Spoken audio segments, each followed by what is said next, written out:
Hey everybody, welcome to Around the Twist, episode 309.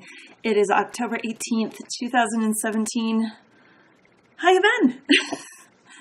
It's been a couple weeks, so I know I released, because of the way my schedule worked, I released the one I recorded 2 weeks ago today on the 4th, last week, before I realized, oh my gosh, I've run out of time to record. So I didn't get a recording done last week, but that's okay because oh my word, I have gotten so much done, or I feel like I've gotten so much done. I was writing it up and going, that isn't a whole lot, but for my life, it's like I just ran a marathon knitting-wise, so yay.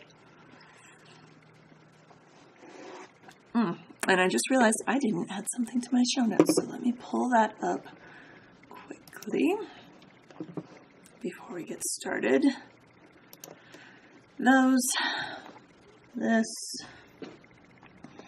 Sorry, unorganized, typical life. Okay, hey, coffee, second cup of the day, yay. It's riding around in my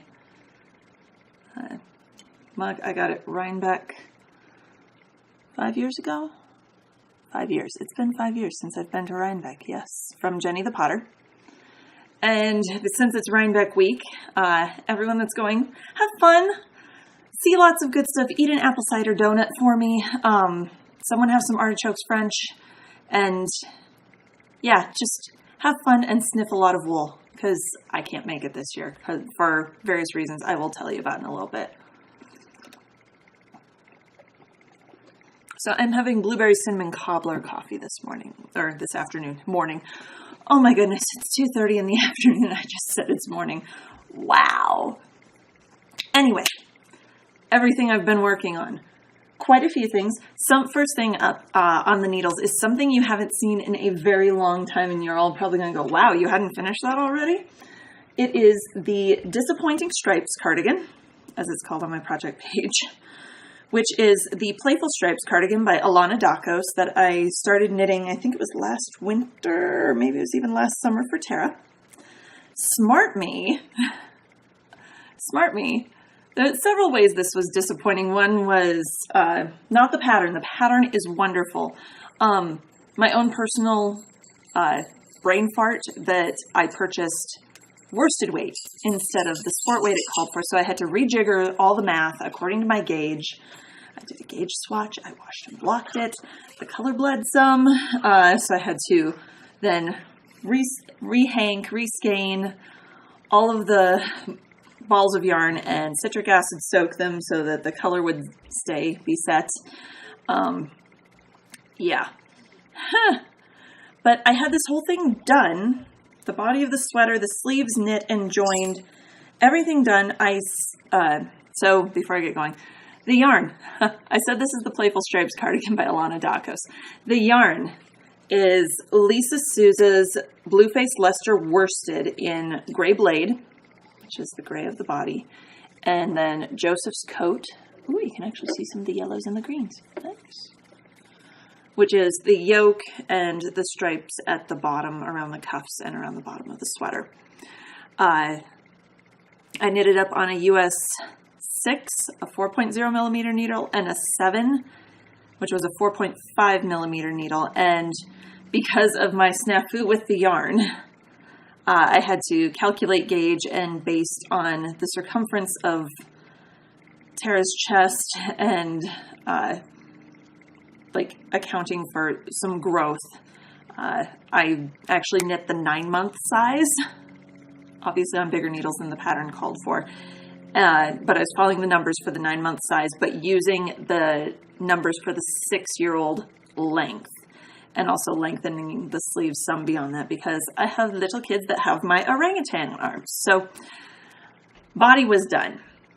Sleeves were done and joined on. However, they needed to be seamed because the sleeves are not knit in the round. They are actually knit flat. So this last week, I pulled this out when it got cold and, snowed. It's like, oh yeah, I have a sweater for my daughter. I should probably finish that before winter actually hits. So I seamed up. I'm going to bring this up so you guys can see my lovely seam there. I seamed up the sweater. You can see where all my little decreases are. on, I seamed at both sleeves actually. So both sleeves are seamed. They're put together. I wove in the ends on one sleeve. They are still dangling out of this one because let me tell you, one thing this sweater has is a lot of ends to weave in. Oh my good gravy. I mean, the cuff of the sleeve alone, 1, 2, 3, 4, 5, 6. 6. Just from seaming up the seam and then all the little color changes, what have you. That's just down at the cuff. So I got that done on one sleeve.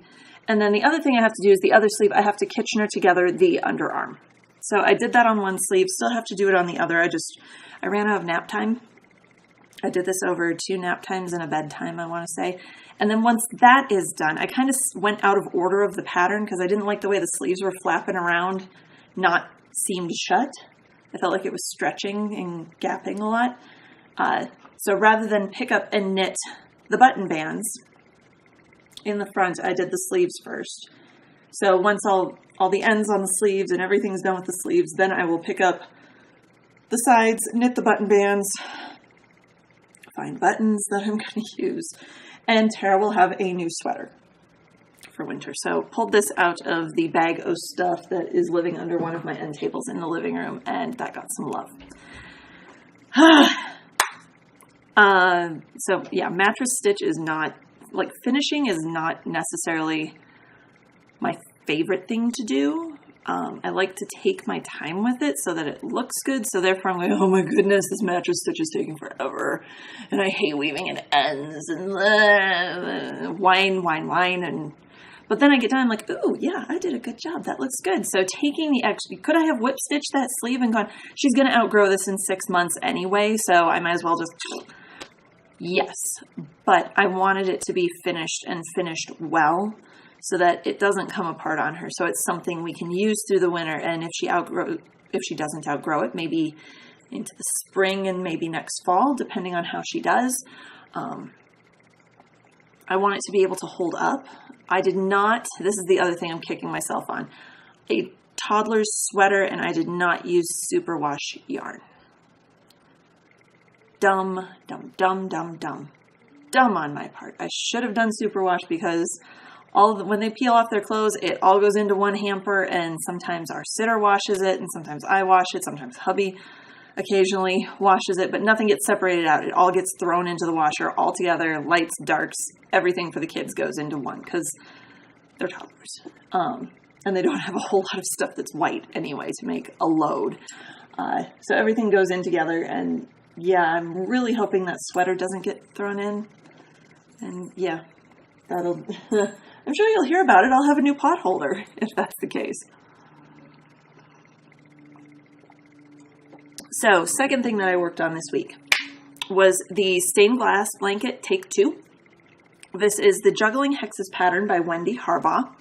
It's a free pattern available. Thank you for everyone who sent me details about how that I can save a Word document as a PDF. This I did know.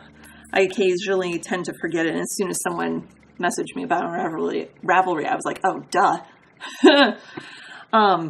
Sometimes you just need that little extra kick in the pants to make sure that you're using all of your brain cells, and evidently I haven't been lately. So, I had 5 centers. Hello, Miss Daisy, where'd you go? Oh, there you are. Come on, Daisy. You gonna come say hi, Munchkin? No? You're not going to say hi? Okay. I've got a sleeping... Here, we'll do this. Moving, for anyone who gets motion sick. Here we go. I've got a Daisy and a Phoebe supervising. Phoebe's sleeping through most of it, but that's okay. If you hear any weeing, that's Daisy. So, the blanket, I had... Last time you saw me, I had 33 centers joined. And I don't know how many extra centers I had done, but when I went and pulled the blanket out, I found 5 more centers sitting in the bag. So I was like, hey, cool. And I spent time redoing or adding on. Now let me find, where was I? Over here. And forgive me, I don't remember all the colors. This one's from, this first one I think was from the Rock and Sock Club. It was, I can't remember the color. If I saw the socks. They were the ones I knit during, I think it was during one of the sock summits that they had beads on them the whole way down. That's this one. It was a lightweight. That's all I remember. This, everything is much bluer today. That's better. That's closer to the color. Bug poop. This plummy one was one of the colors that was in my Charlotte's Web shawl that I did. Again, don't remember. Lemongrass. That's something my mom had knit socks out of. And this one was definitely medium weight just by the feel of it. One of the blues from my sister-in-law's Color Affection shawl. And, oh, poop. Which one was this one? Lenore from the Ravens series. Get a little closer up. And it had like a deep burgundy that was overdyed with the black. And then, I believe this one. Man, everything's getting blown out today. This one, I love this one. It's called Sea Stone. It's got purple and blue and like a neon green and a neon yellow. I knit a pair of monkeys out of this. You can't see the purple at all. Oh my goodness. Back here, can you see it? I can't tell on my teeny little like 3-inch by 2-inch screen that I am 4 feet away from. Once again, with this one though, I discovered as I was joining on, I can't count to 12. Once again, only had 11 spaces going around, so I had to rip it out, add more on, and so the whole thing, back up a little. I'm gonna run over Phoebe. No, I got space. Whole thing looks kind of like that. I think I'm going to start like just going in a corner and trying to square it up a little bit so I can have more of an idea. It's a good width. Like just, if I put it so it's corner to corner, so the widest is 7 hexagons across, it just comes down over my lap and hits the chair. So it needs to be wider. I need to add more on. I need to add a lot more on. It's basically a large doily at this point. So, like I said, Patterns Juggling Hexes by Wendy Harbaugh. I'm using Socks That Rock, lightweight and medium weight, and then the black is the Loopy U Solid Series, which is their 100% superwash merino in black. I'm using an F hook, which is a 3.75 millimeter hook for those of you doing metric. And like I said, 38 centers joined. I went digging in the bag, this lovely huge bag that Amy, Froggy Monkey from the Knitting in Circles podcast had made me. Love this thing. It's perfect for a blanket or a large sweater project. So I went digging in the bag. Here's my 2-gallon Ziploc baggie that my mom gave me to hold all of the scraps.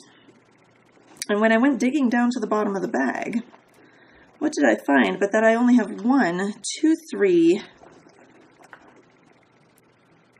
4 more colors to go.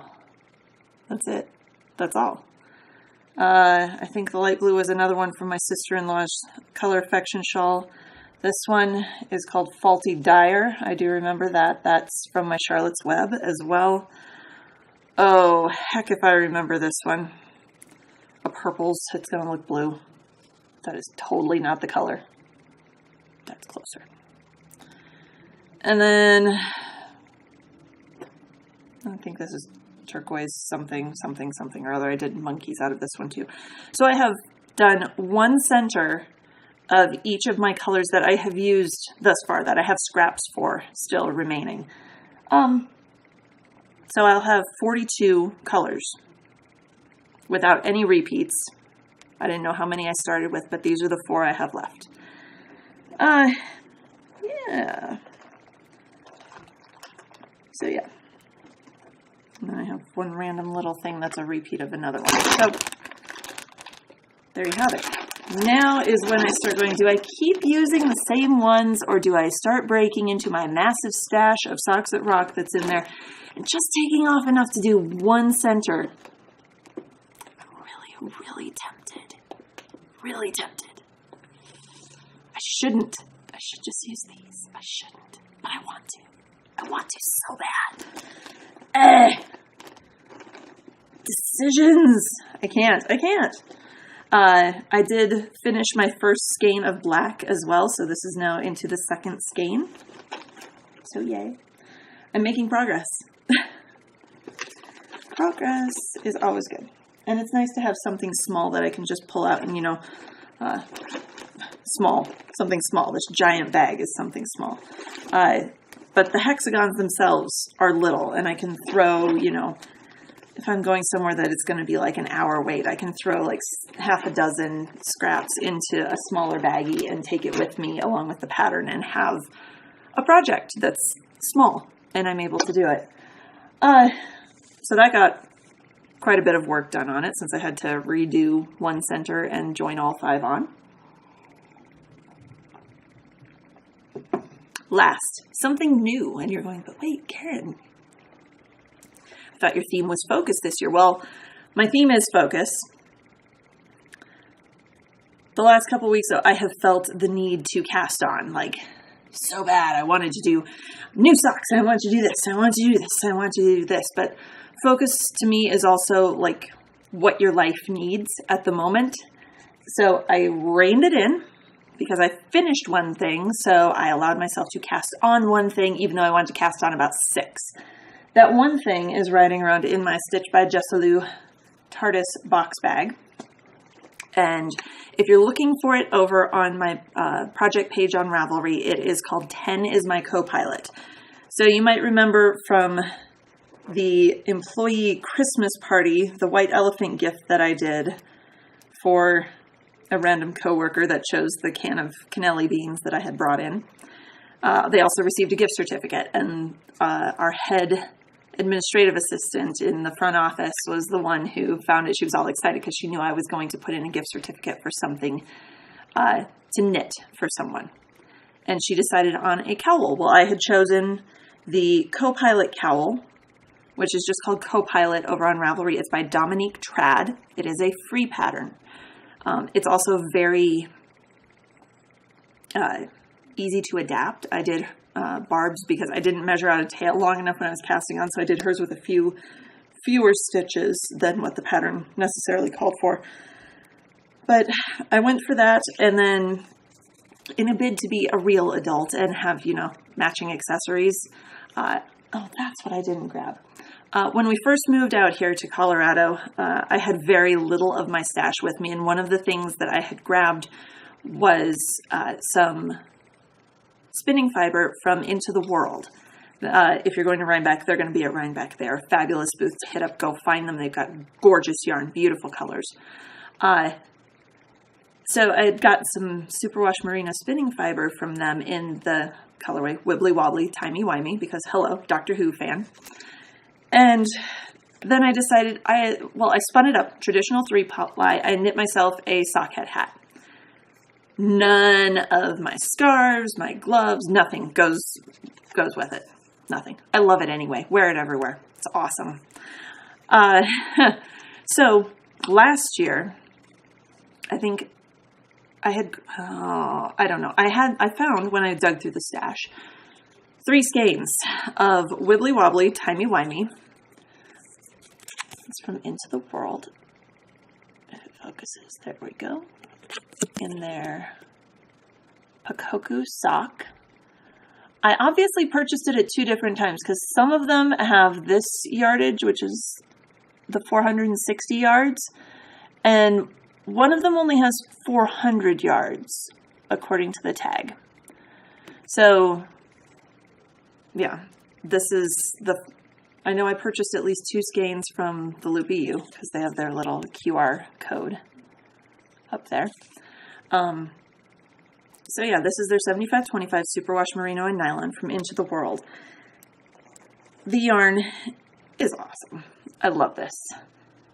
And this one's actually coming out all right because it is a heavily blue-based colorway. It's got a deep navy that's almost black along with a royal blue that then goes into a rainbow. And the best way to show you this illustration, of what the skein looks like, because they don't reskein their yarn. They keep it all the color together, is to show you the cast on edge.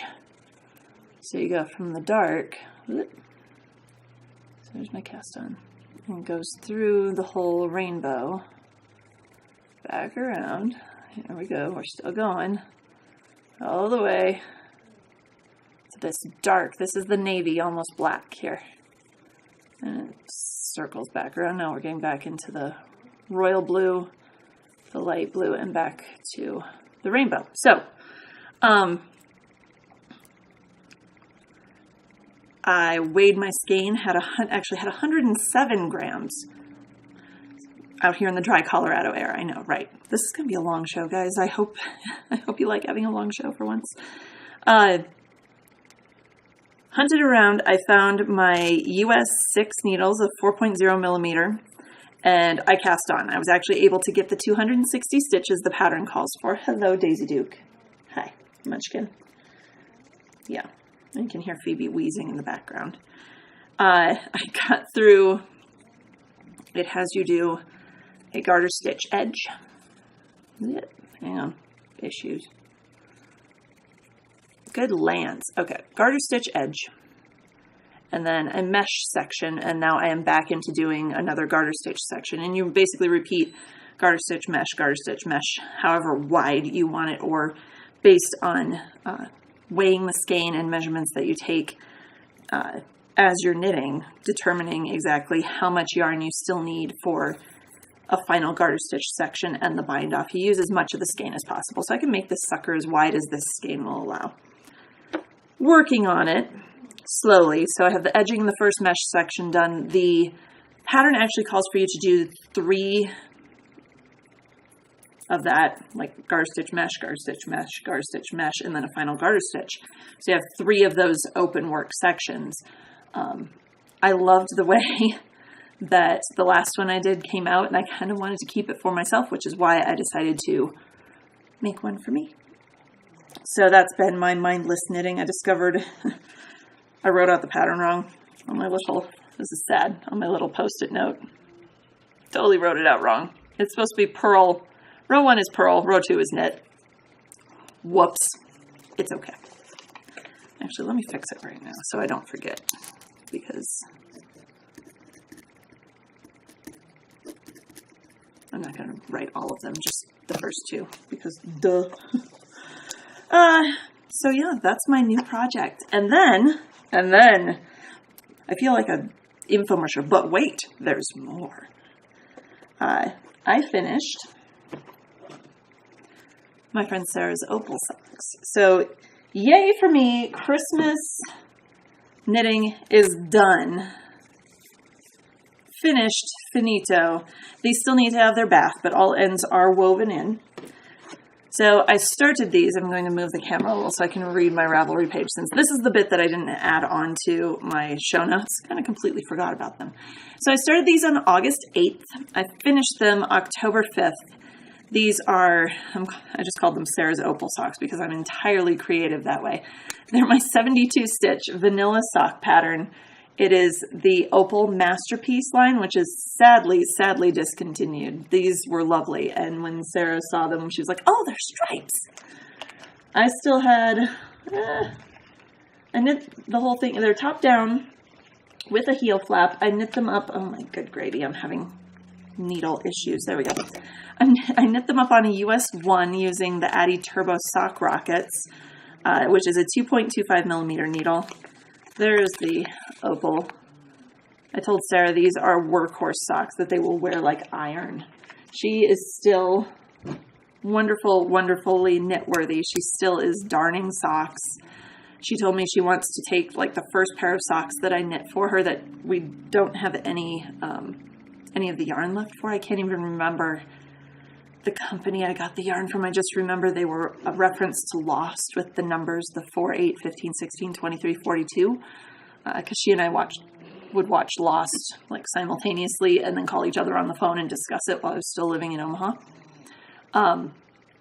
She still has those, and they have been mended and darned so many times. And there's no more of the yarn left. She like wants to get a shadow box and frame them. That's what an awesome knitworthy friend she is. And I told her she is free to throw them away. If she has worn them to pieces, that is what socks are for. That's why I will continue to knit for her. And she said, no, these are the first socks you made me. I'm keeping them. I did ask her though, because she was here when I finished the first one and started the second one, if she cared if the stripes matched. And she said, not at all. That's fine. Go ahead. This way. So they are one stripe off, and that's fine. They were started in roughly the same place, but in terms of placement in the stripe. So like the stripe placement going down is just shifted, pretty much one stripe. And yeah, that's pretty much it. I made them a little shorter because that's how she likes them. And those just need a bath and then to be boxed up along with a few other things for her Christmas gift, and done. Yay, I love it. It's always fun to finish things. So various and sundry, I'm going to try to wrap this up quick. I sadly experienced a death. I feel like, wow, carrying your shirt chipper for someone that died. It's like, no, it's not a someone, it's a something. It's two somethings. If you follow me on Instagram, you'll know what this is. My knitting dance goes. These have been with me through the last 8 or 9 years of floor nursing. They have sadly died. For the last probably 4 or 5 months, I have sounded like I have a pair of ducks following me down the hall, just rant, because the insoles have finally broken down. What has also happened, let's see which one's worse. This one's worse. Over the years, they have cracked right at the ball of my foot, and I'm not sure, yeah, you can see it, see where it's cracking apart. So they were no longer waterproof, which, hello, nursing, you don't want to know what liquids have been on these shoes. I did wipe them down, don't worry. The sole is completely worn down, and the inside, that's all supposed to be black. That's not supposed to be peeling back like that. The edging has come off. So these are, I love them. I wish I could have found another pair exactly like them, but they are being retired. I loved those shoes. I just wanted to keep them around long enough to show you guys and then throw them in the trash, because wow, me and those shoes have been through a lot. I got some new ones. I can definitely tell a difference. They're not pretty colors like this. They're basically black leather that's been almost like embossed or tooled, with like a swirly, almost like a paisley pattern on them. So they're not as flashy, but they get the job done. And when I came home from work last night, I wasn't in terrific pain through my knees and hips and legs. So it was time to retire those because the insoles were so broken down, they were starting to actually cause me physical pain. So 8 years is a good long life. Everyone, if you're wondering whether Danskos are for you, all I can say is don't order them online. Find a store, try them on, make sure you walk around the store. If you have ankles that roll easily, they will probably not be for you, at least not. Now, Dansko has a lot of different styles. This professional clog, at least, is not a good style if you have weak ankles, because I would roll my ankles in them, and my ankles are not weak ankles. But just the way they fit, you want to try them on in store. I have never had an issue with those, wearing them with my hand knit socks. When I went to try them on at the scrub store, and I bought these at Von Maur in Omaha, so if you're around the Omaha area, Von Maur carries them. But when I went to the scrub store out here in Loveland, basically I walked in, they had 3 styles, and I was like, bring me out whatever you have in a 42, because they're all European sizing. So you really need to go try them on. Make sure you're wearing whatever socks that you're going to want to wear with them. For me, it was hand knits. Walk around a little bit, make sure they're going to fit. They are supposed to move up and down on your heel a little bit, that particular style. They had another style that I think is called Wonderworks or Wonderwear by Dansko. Tried them on, wouldn't have worked. Not for me, but for someone else, they might have been awesome. So I got my Dansko professional clogs, My knitting ones are sadly going away. I feel like I should be playing taps for them or something because they have served me well for the last 8 or 9 years of my nursing career. So very sad.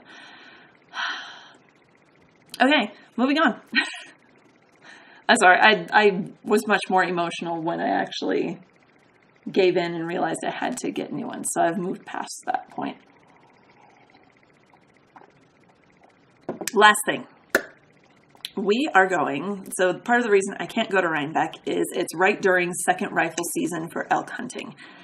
Hubby is wanting to go elk hunting. He did not get an elk last year. He was very hopeful this year. The in-laws are coming out. We have rented a beautiful house up near where we're going to be hunting. It's closer up by Steamboat Springs. So we're taking a little family vacation up there. So I'm trying to plan my vacation knitting. Hence the co-pilot cowl. But hubby also has one day that he, while his in-laws are there, he wants me to come out with him. Be a second set of eyes. Someone has to stay with the kids, so I'm pretty sure that's going to be my mother-in-law, but hubby wants me to go with him. He knows if all I'm doing is walking along with him, I am going to be bored out of my mind. So he has told me I can bring my knitting. Yay! But it means I can't take this because it's on shiny needles. It's on Addy Turbos. And they're shiny. They're silvery. These will catch the sunlight and they will clink. Too much. Too noisy. They will scare the elk away, he said. So on that note, while I was down looking for that yarn, he happened to be down with me. And I said, you know what? I haven't knit you a pair of socks in a while. And Gabe was down here too. And so Gabe started helping me pull yarn out of the yarn cabinet. I said, stuff for Daddy. Well, Gabe handed me 2 pink skeins of yarn and said, here, Daddy can wear pink. I was like, yeah, no, how about that? And hubby just kind of goes, you know, you can knit me pink socks. I'd wear them. I'm like, really? You would? He's like, how would I know? They just look brown. Red-green color blindness. Gotta love it. So I gave him some options, and when he heard the name of this one, he said, okay, that one. And like everything else got tossed aside.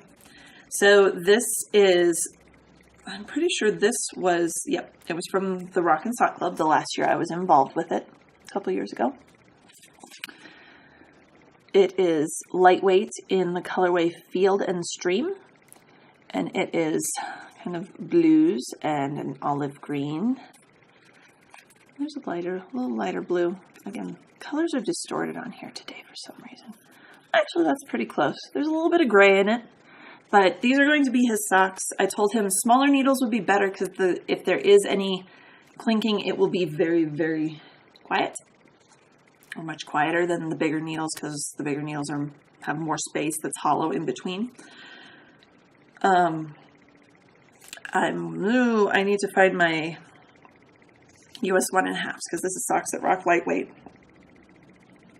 So this will be my hunting, like out actually hunting, and he's told me if he gets an elk, I get to hold a leg. I'm assuming while he butchers it, or field dresses it.